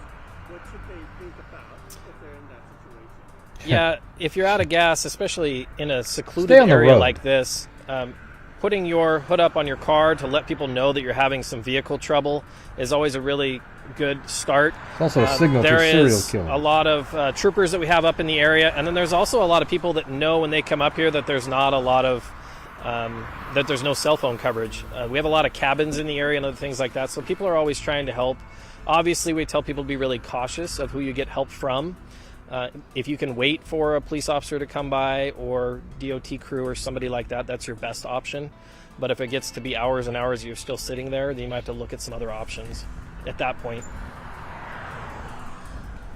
you speak to the crew? What size of crew was out here today looking for her? I will have to ask today. I know every day we've had, I would say probably around 50 people, 50 search and rescue personnel, and then we also had family that was out here every day as well. How about this? Don't run out of gas. I would say throughout the week we probably had a couple hundred people that were out searching. That's from the best search and advice. rescue. We had deputies assisting. We had deputies from Snohomish County and King County. We had, like I said, search and rescue crews from all over the place. It wasn't just King County. It was I don't everywhere. think so, Chris. Everybody was really great and able to. How would you get turned around send just walking the resources. down The to go pee? Bloodhound You could see the tracking road. team You could came hear from it. Grays Harbor County. I don't agree so with that at all. Everybody was coming from quite a distance to try to help find Gia. She did have her cup of coffee, though, right? we actually had the helicopter from Chelan County come out, but because the brush is so thick and so dense, we couldn't see anything. It wasn't helping us at all. 9 days is a long time. So the only way we to knew we were going to be able to do it was on foot with the man trackers, and that's what we were using. Maybe she had some food that she buried the wrappings of. Thanks, guys. Thanks again for coming out. And it's faking to be. Well, guys, we heard there were 60 passengers on 2 outbound flights here at Painfield today. That doesn't sound like much. No, it's something.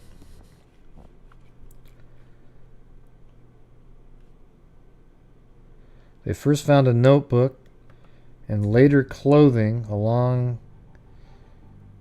Okay, let me see if I can. If this has any more information on the.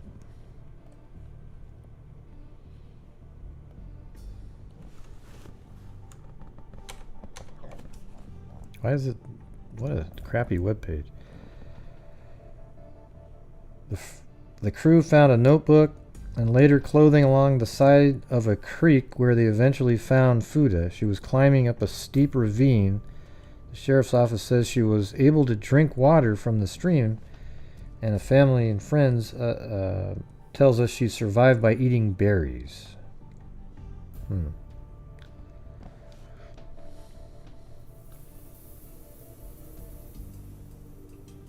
Her purse was inside, but her cell phone, well, it doesn't sound like it was off. Might have just not had connection to anything.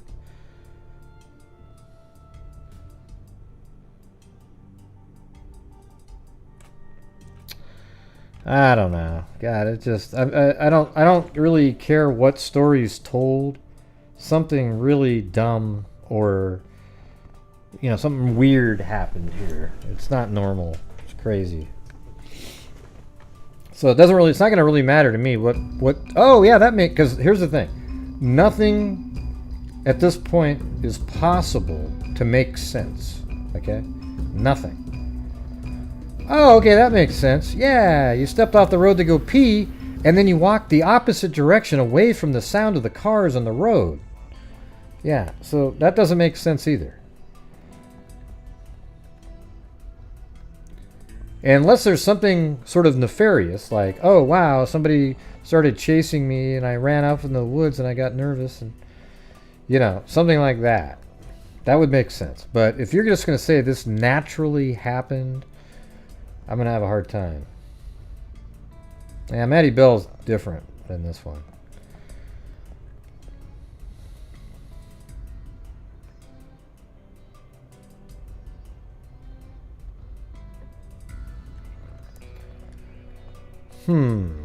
Crazy, crazy, crazy. Well, nobody ever wanted to call in tonight? Jesus. Am I that bad?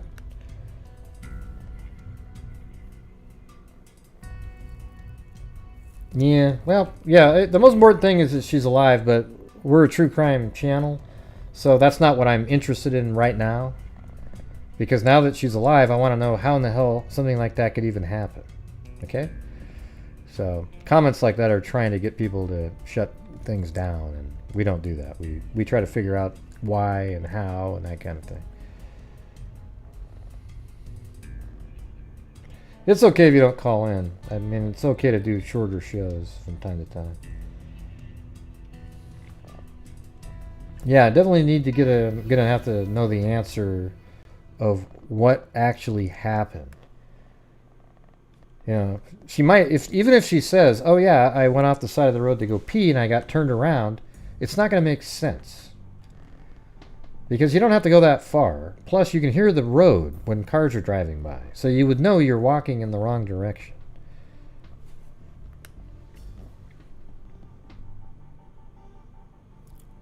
You got what I'm saying?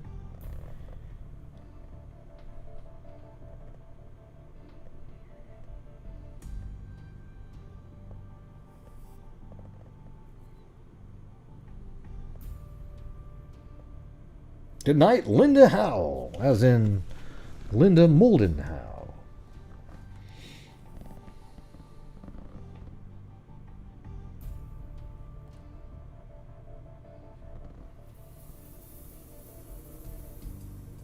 Oh yeah, and thank you, William Barnett on PayPal there. It's funny because my dad's William Bennett. It always looks the same when I look at it.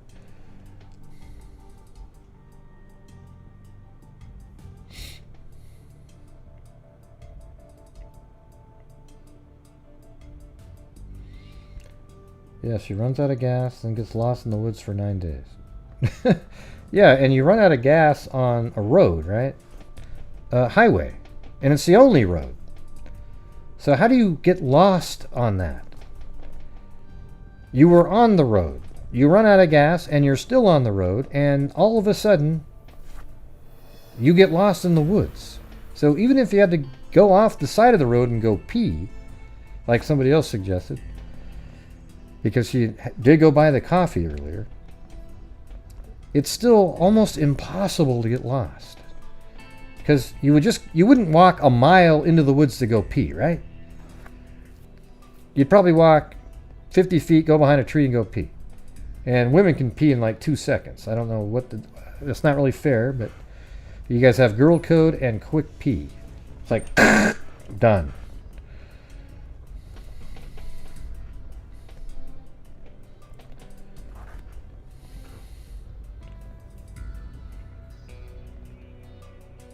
Yeah, don't let your tank go empty.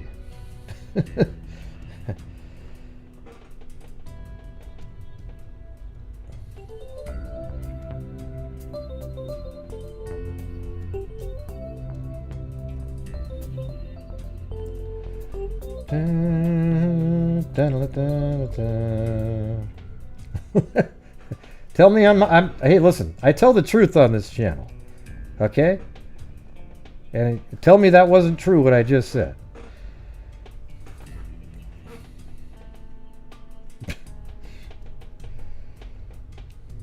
No way, man.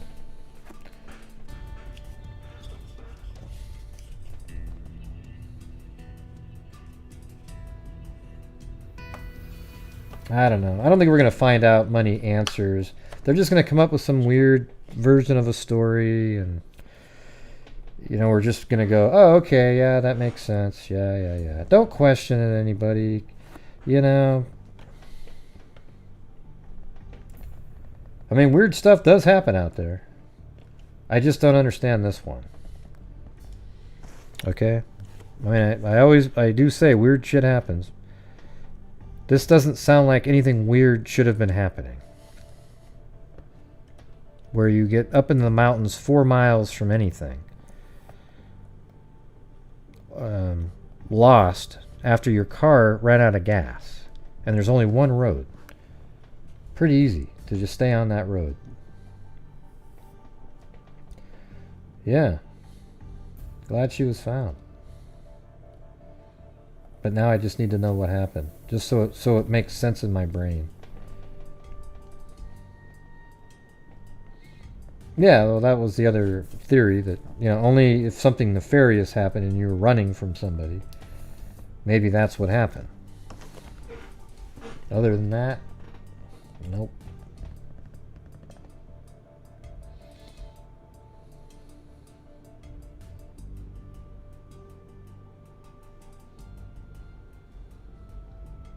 Well, the searchers will get to know. We just won't get to know.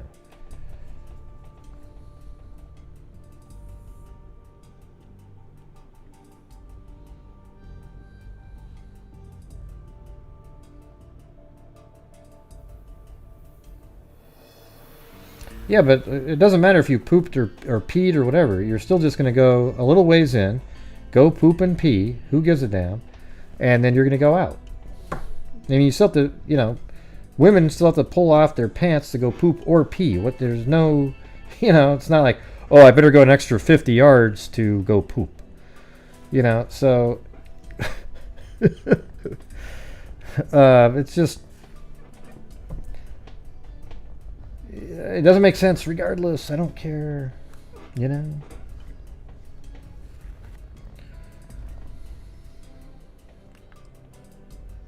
Well, 4 miles into the woods is a long ways. I disagree with that. That's a hell of a long ways. I mean, if I was I'll show you what 4 miles looks like from here. It's, you know, that's like 4 miles right there.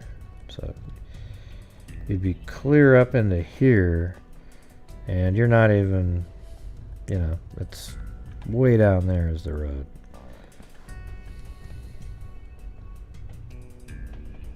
No, they said 4 miles up into it.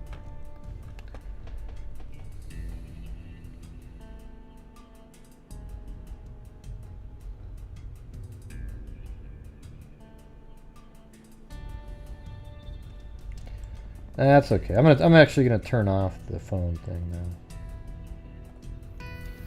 now. Okay, no calls now.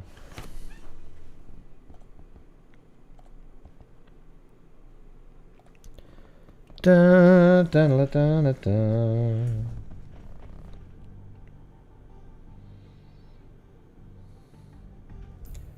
Well, that's true, yeah. What was she doing for 9 days, sort of hanging out? That part is a little weird.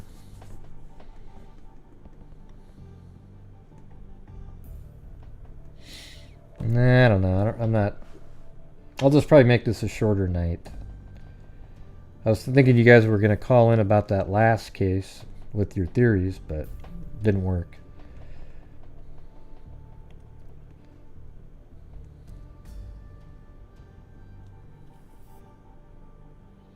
And see, she did leave her purse in her car because it probably weighed a lot.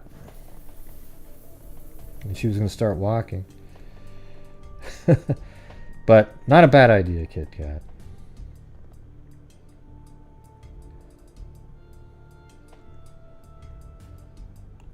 Well, there's no number to call in anymore, Billy Boy Blue.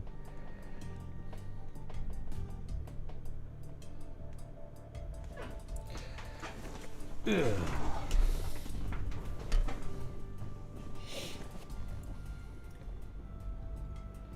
Right. I know exactly, Angie. It's like, oh, wow, yeah, the road's down there. It's just something doesn't seem right here.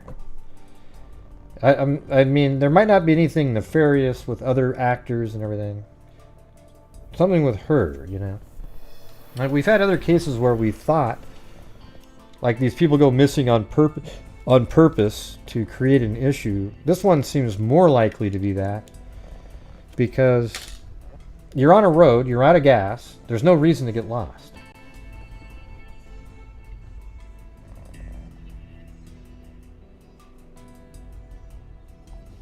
Yeah, I think some people would. Her purse was really big and cumbersome. She probably thought she had to walk. Maybe she brought her an ID card and like a debit card to go get some gas or something.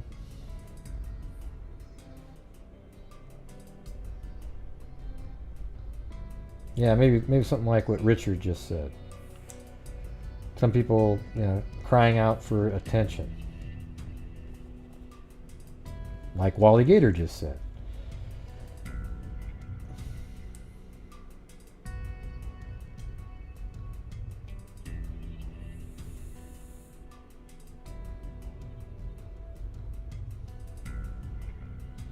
Oh, she was going to write a journal of her experience, Chris. I don't know.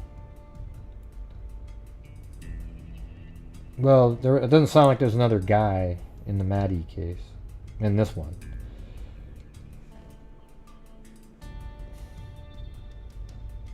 Are you talking about like a notepad, like an actual computer? Or a notepad, like a paper and pencil type thing?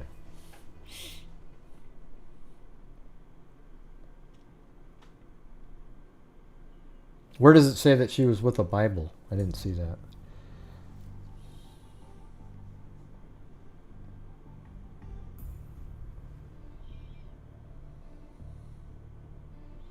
I know. Man, especially out there, there's cougars, probably black bear in Washington, coyotes, all kinds of shit.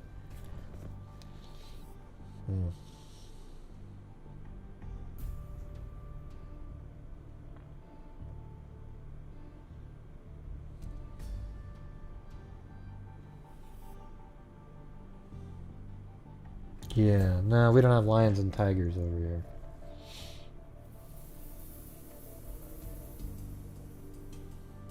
I'm sure you're joking.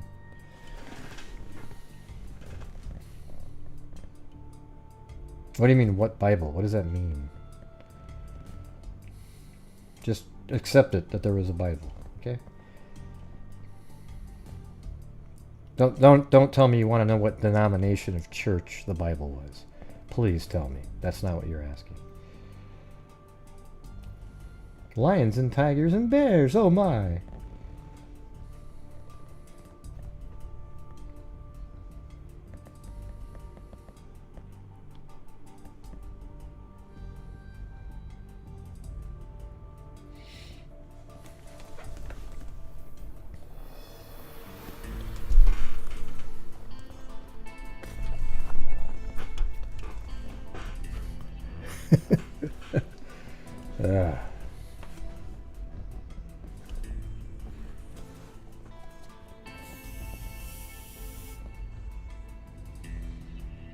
Deer aren't dangerous at all. So, cougars and bears, sure, not deer though.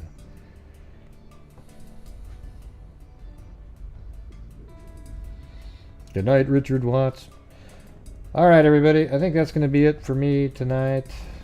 I'm going to go lay down, watch some TV, get some more rest. I think in about 3 or 4 days I should be feeling maybe, hopefully well enough where I don't have to wear this damn thing anymore. But regardless, I'm going to go get surgery to get that fixed so I don't lose muscle and shit. So.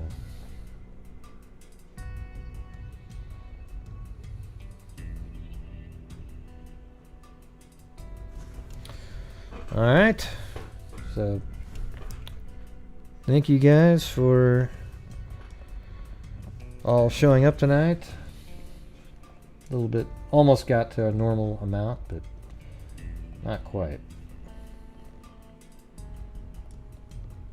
We have this high bar to set now, but I know some nights aren't going to be the same as others. So, anyways, thank you to Barbara Smith, Megan Janetis, Billy Boy Blue, Christina Kubacek, Melissa Crone Carvel, Kit Kat, Billy Boy Blue, Andrea Ruggiero Drum, Jessica Schubach, Zozo, Vicky Ballard, Allison R, Nan Sullivan, Cairo, Zozo, Rachel Smarter Outdoor Solutions. She sees, maybe she could call in on our show. She says she sees spirits her whole life, so we'll see. I'd like to hear how that sounds. Kit Kat, Billy Boy Blue, Ellen Vaughn, Billy Boy Blue, Daddy-O Caspian Horses Rock, Daddy-O Caspian Horses Rocks again, Mysterious Monkey with the cat eye donation, Richard Watts, Ellen Vaughn, Tracy Cook, Linda Howell, Zozo, Daddy-O Caspian Horses Rock.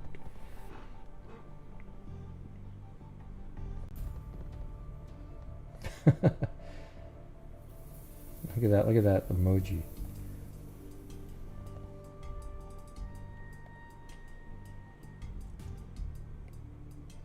Yeah.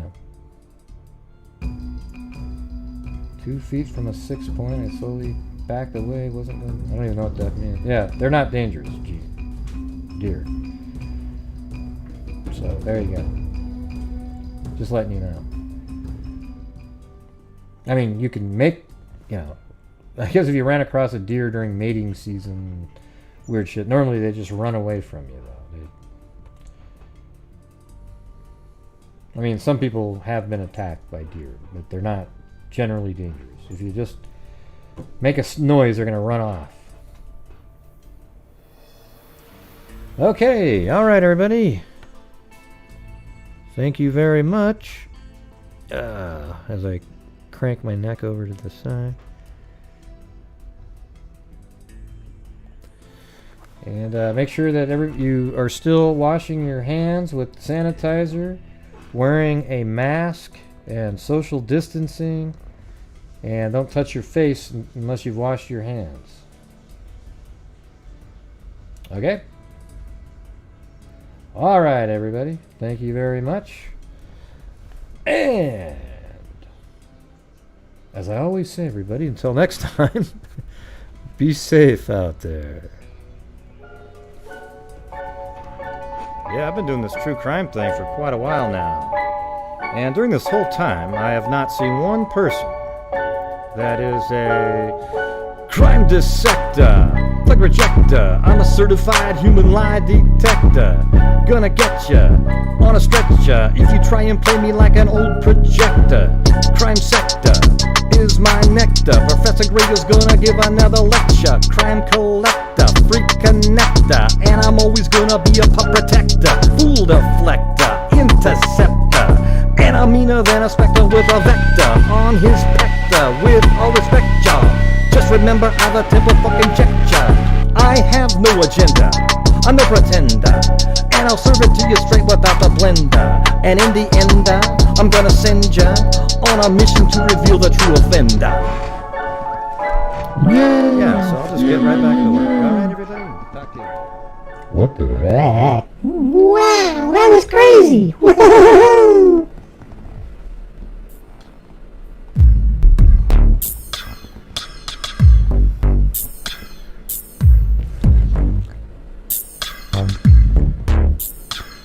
Yeah. We're all going around. Yeah. We're around on me and the crew without some way to the house for it. You might not heard or maybe you might. But when I first heard it, bum bum. Bum bum bum.